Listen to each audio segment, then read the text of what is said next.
Hi friends, మీ అందరికీ ఈరోజు పూస లాంటి కమ్మటి నెయ్యిని ఇంట్లోనే ఎలా తయారు చేసుకోవాలో చూసేద్దాం.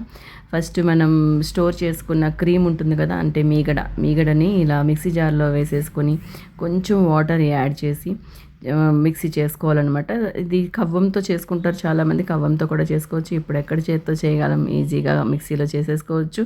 ఫస్ట్ ఇలా వస్తుంది, తర్వాత ఇంకొంచెం వాటర్ వేసి ఇంకొకసారి చేసుకుంటే చూసారా స్మూత్గా వచ్చేస్తుంది అనమాట. ఇట్లా నేనైతే నెయ్యికి ఈ బౌల్ సపరేట్గా పెట్టుకుంటానన్నమాట. ఈ దీంట్లో నెయ్యి మాత్రమే చేస్తాను, చాలా బాగా వస్తుంది, అడుగు అంటుకోకుండా వస్తుంది అనమాట. అందుకని ఇలా మందపాటి గిన్నె తీసుకొని పెట్టుకుంటానన్నమాట. నేను నెయ్యి వెన్న పూసని దీంట్లోకి షిఫ్ట్ చేసేసిన తర్వాత స్టవ్ వెలిగించుకోవడమే. వెన్న ఈజీగా కరిగిపోతుంది కదా, తెలుసు కదా. కొంచెం సేపు దగ్గర ఉంటే మీకు ఆ నురగ అంతా దగ్గరికి అయిపోతుంది అనమాట.